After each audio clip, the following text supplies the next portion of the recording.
And that natural state is as it is described here, where we are giving the love of God to everything we see and touch and remember. That is our natural state. In our natural state, we're happy. So the Course in Miracles says that is not only the place where we are happy, but according to A Course in Miracles, it is the only place where we can be happy.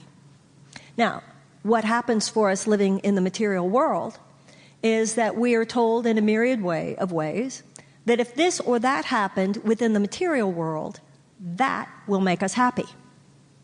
And what we all learn, not just from books, but from our own human experience, is that sometimes we got this or that material thing that we thought would make us happy, and lo and behold, it didn't ultimately make us happy. I remember many years ago when all of this stuff was going on about how you could think it and then you could have it, but this was many years ago. I remember back in the 80s, because I don't think I would say this today. But I remember making a comment that, yes, if I thought it, I could probably have a wonderful night at the Bel Air Hotel or the Beverly Hills Hotel, but that if I was honest with myself, my happiest night was at the Motel 6. Now, we all know this to be true, okay? Now, the Course in Miracles says, as we discuss here all the time, that it's as though there are two parallel universes.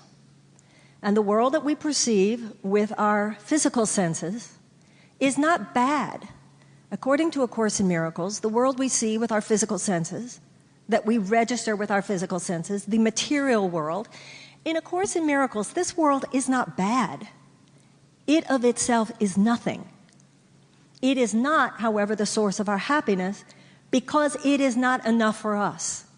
The Course in Miracles says in one place, its roots are not deep enough to sustain you. Now, this other realm, which is the only place where we can be happy, is one in which we give the love of God to everything we see and touch and remember. But even though that world exists, it doesn't exist in our experience unless we, with our thinking, match the conditions that are necessary. If I am denying love to you, I am denying the love of God. If I'm denying you love, that is the same thing as saying I am denying God, therefore I am denying myself the experience of heaven. It's not that heaven isn't there. It's not that the state of grace is not available to me. It's that the meaning of free will is that if I do not use my mind in a way that aligns with the conditions of grace, if I am not gracious. You know, the word righteous, the word gracious, it's such interesting words. Righteousness means right use of the mind. Graciousness means grace-filled use of the mind. Now, if we use our minds in righteous ways, which means love, integrity, compassion, being the better angels of our nature, if we allow ourselves to be gracious to others in thought and action, once again, it's not about them, it is about us. Because the Course in Miracles says heaven is not a condition or a place, it is an awareness of our oneness. It says heaven is entered two by two. What does that mean? That doesn't mean you need another person in order to get there, which is what the ego does with that concept. To say that heaven is entered two by two is to say spiritually that if I am denying you my love, if I am not extending my love to you, then to that extent, remember, in every moment, I'm either extending love or projecting fear. That's the only two categories of thought.